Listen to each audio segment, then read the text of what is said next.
Hello everyone, I am Sapna and today's topic is DBMS Concepts, Chapter 13 Introduction to File System.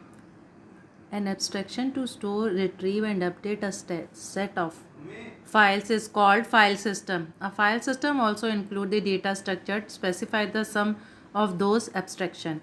These data structures are designed to organize multiple files as a single stream of bytes. In a file system, other abstractions are also specified, some network protocols. These are designed to allow file access on a remote machine. File system क्या है कि किसी भी information collection of information को organize करके store करना, ठीक है ना. The structure and the logic rule use to manage group of information and their names are called file system. File system can be use on different type of the storage devices जैसे कि and different medias जैसे कि most common storage devices hard disk drive. Other type of media use include magnetic tape, flash memory, optical disc etcetera. The file system manages access to data and the metadata files. A file system ensures the reliability and it is the major responsibility of the system. File system क्या है, जैसे कि बहुत पहले जब हमारे पास computers नहीं थे तो हम लोग सारा फाइल सिस्टम जो था हमारा रजिस्टर्स में होता था. वैसे ही जब हमारे पास कंप्यूटर्स आए तो हम लोगों ने सारा फाइल सिस्टम फोल्डर्स में फाइल्स बना के शुरू कर दिया. सारा डेटाबेस बनाना, सारा फाइल्स के थ्रू करना. फिर उसमें कुछ ऐसे डिसएडवांटेजेस आई, प्रॉब्लम्स आई कि हम लोग सारा काम DBMS के थ्रू, डेटाबेस मैनेजमेंट के थ्रू करने लग गए. तो what are the disadvantages of file system? Disadvantages is first one is data redundancy. Redundancy means duplicate data. कोई भी डेटा जो 2 बार 3 बार 4 बार रिपीट हो जाए, that is called duplicate. Same information available in many files. For example, student address in different files for different purposes. एक आपने student address को store किया है, वो अलग अलग फाइल्स में किसी न किसी कारण से स्टोर किया है, लेकिन वो बहुत बार स्टोर हो गया तो क्या हो गया, रिडंडेंसी हो गया. Data access difficulty. It requires new program when new request arrives. So each time new program has to write to fulfill coming request. ठीक है, जितनी बार कोई रिक्वेस्ट आएगी उतनी बार ही आपको कोई प्रोग्राम लिखना पड़ेगा, मतलब उतनी बार ही आपको सारा सिस्टम दोबारा करना पड़ेगा. तो डेटा एक्सेस में क्या प्रॉब्लम आती है कि डेटा एक्सेस जो है वो डेटा एक्सेस करने में डिफ़िकल्टी आती है बिकॉज फाइल प्रोसेसिंग सिस्टम जो है वो इतना इफेक्टिव और कन्वीनियंट नहीं होता है. ठीक है ना. फिर आ गया आपका data is isolated in different files which are also in different formats. Different file जो अलग अलग फॉर्मेट्स में है, multiple user can not access the same data simultaneously. एक साथ जो है मल्टीपल यूज़र इसको यूज़ नहीं कर सकते हैं क्योंकि उसको कॉन्करेंट रिक्वेस्ट को सुपरविज़न करने में, मतलब एक साथ आई हुई रिक्वेस्ट को एक सुपरविज़न करने में प्रॉब्लम आती है. ठीक है ना. तो data is isolated in different files which are also in different format. ठीक है, ये हो गया. आगे देखते हैं डिफ़िकल्टीज़ विथ सिक्योरिटी एनफोर्समेंट. मतलब security is not good because user can access data. Any user can, कोई भी यूज़र जो है आपका एक्सेस कर सकता है डेटा को, तो वो आपकी सिक्योरिटी नहीं रहती. इंटीग्रिटी इश्यूज़ आ जाते हैं. इंटीग्रिटी इश्यूज़ क्या है, constants must be ensured on database. जो भी आपने कॉन्स्टेंट लगाया है, रूल लगाया है, रिस्ट्रिक्शंस लगाए हैं, वो आपकी डेटाबेस में इंश्योर होने चाहिए. इसमें क्या है, constant must be ensure on the database. मतलब डेटा इंटीग्रिटी का मीन होता है कि डेटाबेस में जो भी डेटा स्टोर किया है वो करेक्ट और कंसिस्टेंट हो. लेकिन फाइल सिस्टम में जो डेटा होता है वो इनकंसिस्टेंट रहता है, इसलिए डेटा इंटीग्रिटी में प्रॉब्लम आती है. अगर फाइल सिस्टम यूज़ किया है तो एडवांटेजेस तो होंगे ही उसमें, है ना, कुछ तो होगा. तो हम क्या है, easy design with single application है तो उसको डिज़ाइन करना इजी है. ठीक है. सिंगल आपका अगर जो उसको यूज़ कर रहा है वो भी सिंगल एप्लीकेशन होने के कारण सबसे बेहतर ढंग से उसको उपयोग कर पा रहा है. ठीक है, जैसे कि उसका अनुकूल उपयोग कहते हैं ना हो रहा है, और efficient in term of performance, और परफॉर्मेंस के में भी वो ठीक है. ठीक है, आगे चलते हैं. Hierarchy of data. Data stored in bit system can be in following manner. We can define management system after the data are logically organized into bit, field, record, files and data. हम देखते हैं. कि जब हमने data को बनाया तो हमने सबसे पहले क्या किया, जब हमने डेटाबेस बनाया तो हमने सबसे पहले क्या किया, एक बिट लिया। बिट मीन्स क्या होता है, सबसे छोटा कैरेक्टर, ठीक है, या तो 0 या फिर 1, है ना। और फिर उसके बाद हम लोगों ने जब कलेक्शन ऑफ द बिट हो गया तो वो क्या हो गया, फील्ड हो गया। चलो ठीक, एक हमने टेबल बनाते हैं। एक हमने टेबल बनाई। इस टेबल में हमने टेबल का नाम लिया स्टूडेंट, और इसके कुछ फील्ड्स लिए हमने, जैसे कि पहला लिया हमने रोल नंबर, दूसरा लिया हमने क्लास, तीसरा लिया हमने name, roll number, name, class और मार्क्स, ठीक है, ये लिए। अब ये आपकी टेबल को मैं एक बार कॉलम्स और रिकॉर्ड सारे बना देते हैं हम ऐसे, ये आपकी टेबल होगी। अब इस टेबल के थ्रू जब आप डेटा डालोगे तो पहले roll number 1 2 3 and 4, okay. Name आपने डाल दिए ABCD। तो जो आपका ये नाम है या कोई भी आपका डेटा है, वो अगर एक सिंगल करेक्टर है तो वो तब क्या है, बिट है। और करेक्टर्स का जब कॉम्बिनेशन हो जाता है, जैसे क्लास है तो क्लास मैंने लिख दी 12th, ठीक है। जैसे नेम है, नेम में भी मैं लिख देती एस सपना, तो ये क्या हो गया, एक फील्ड हो गया। अब ये यहाँ पे मैंने सपना तो लिख दिया, यहाँ इस जगह समझो आपने, लेकिन ये क्या है, एक रॉ डेटा है, क्योंकि ये सपना से ये समझ नहीं आएगा कि क्या व्हाट सपना।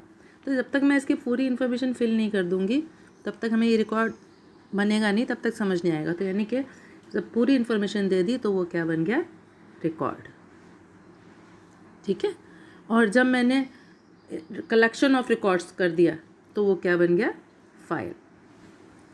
और ऐसी ही बहुत सारी फाइल्स बन गई तो वो क्या बन गया, हमारा डेटा बेस, ठीक है, क्लियर। तो बिट्स, और बिट्स के बाद हमारा आ गया फील्ड, फील्ड के बाद आ गया हमारा रिकॉर्ड, रिकॉर्ड से बंदे जितने भी रिकॉर्ड होते गए तो रिकॉर्ड से हमारा क्या हुआ, फाइल बनी, और कलेक्शन ऑफ फाइल से हमारा डेटाबेस बन गया। आगे देखते हैं।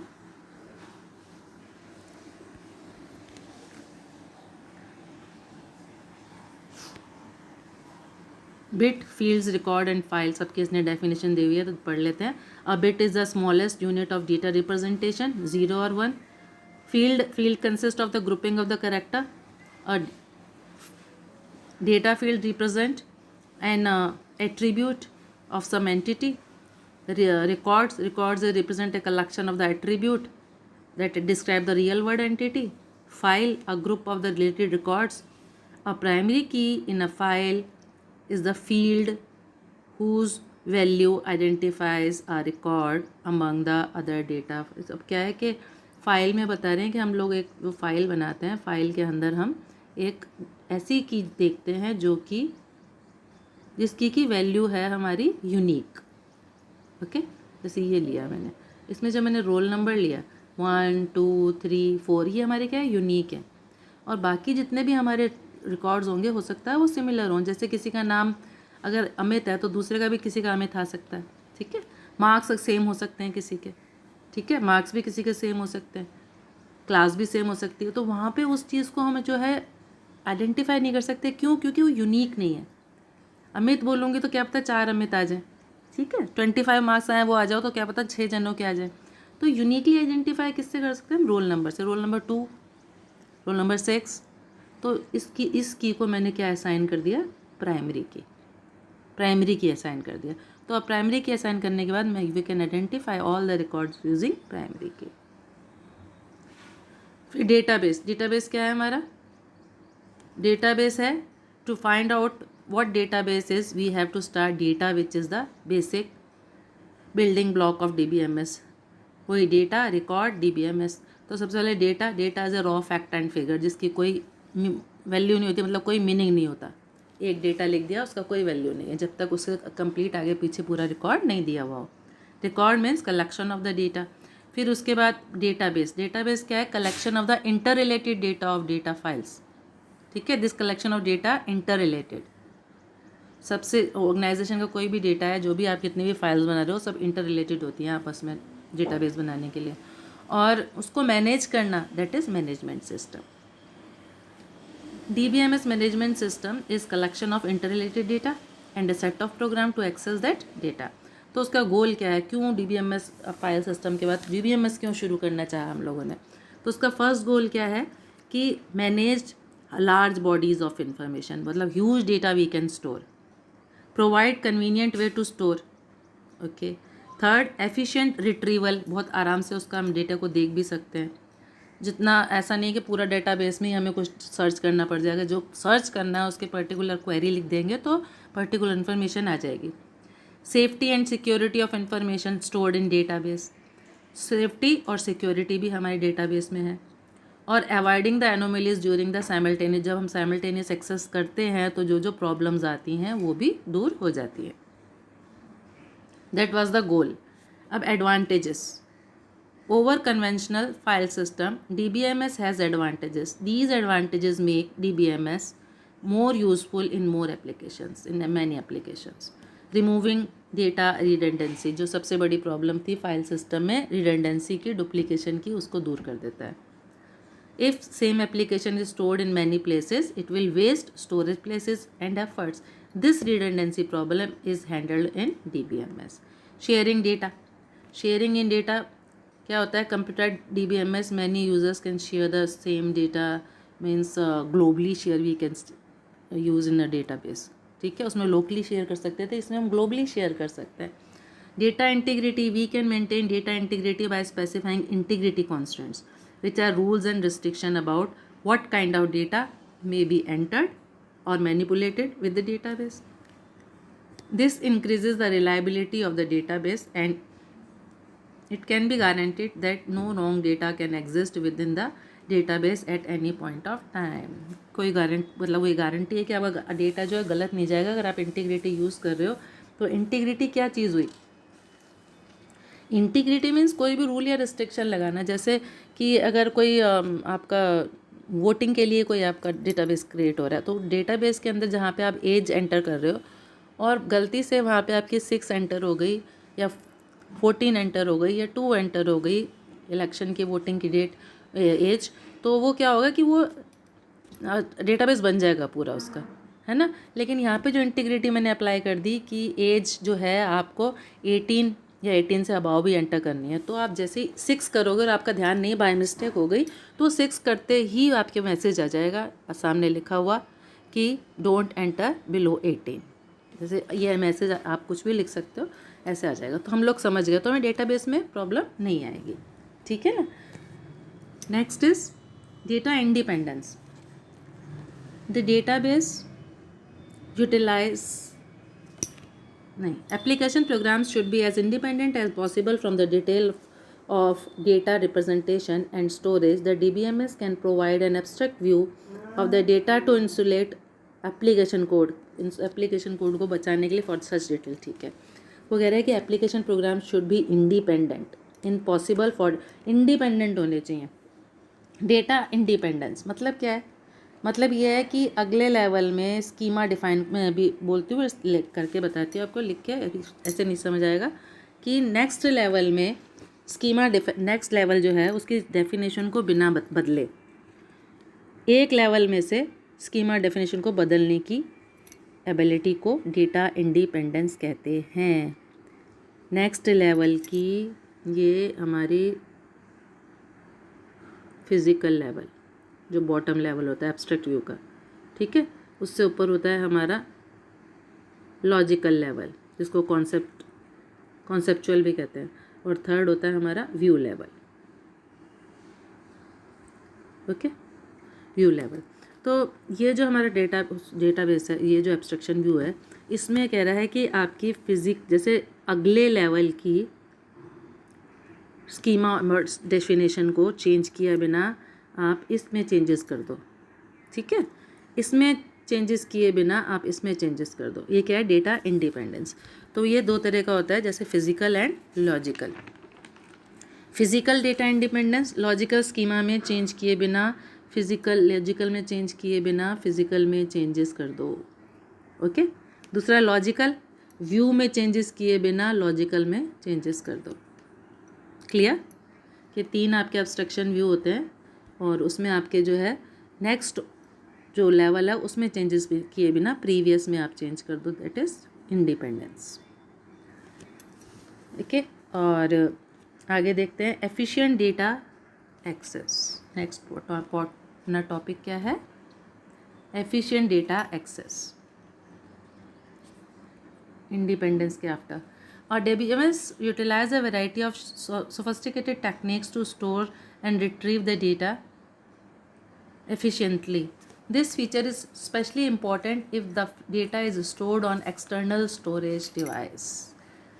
डेटा एक्सेस करने में हमें कोई प्रॉब्लम नहीं आती है, क्यों? कि the database make it possible to produce quick answers. Okay, हमें बिल्कुल डेटाबेस को एक्सेस करने में, जैसे हमें फाइल सिस्टम में प्रॉब्लम आती थी, यहाँ पे वो अपना क्या था कि कन्वीनियंट नहीं था, एफिशिएंट नहीं था, तो ये सब कुछ है, कन्वीनियंट है, कंसिस्टेंट है, तो हमें इसमें एक्सेस करने में डेटा को कोई भी प्रॉब्लम नहीं आती है। फिर data integrity and security. Security insured है by providing abstraction view. Abstraction view के होते हैं, हमारी सिक्योरिटी जो है वो इंश्योर है, और इंटीग्रिटी कांस्टेंट लगा सकते हैं, जैसे मैंने आपको अभी एग्जांपल दिया था। DBMS provide abstraction view so that no need to take all kind of information by all kind of the user. Particular user can see only the part of the database.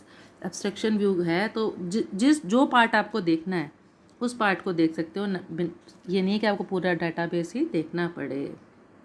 ठीक है ना? जो part आपने देखना है, abstraction view है तो जैसे कि फिजिकल देखना है या लॉजिकल देखना है, या फिजिकल मीन्स क्या होता है कि how data is stored, logical मतलब होता है कि what data stored and what relationship exist. ठीक है, और व्यू जो होता है आपका यूज़र से इंटरेक्ट होता है। फिर रिड्यूस एप्लीकेशन डेवलपमेंट टाइम। कैसे रिड्यूस करता है कि DBMS जो है वो प्रोवाइड करता है हमको बहुत सारे प्री डिफाइन फंक्शंस, जैसे concurrency control, crash recovery, high level query facility etcetera. तो उससे क्या होता है, only application specified need to be write by user, written by user, sorry. ठीक है ना? तो सिर्फ इतना है कि इतने सारे फंक्शन हमको प्री डिफाइन है, हमको सिर्फ कोडिंग लिखनी होती है, तो टाइम ऑलरेडी हमारा क्या होगा, रिड्यूस हो जाएगा। हम पढ़ लें इसको।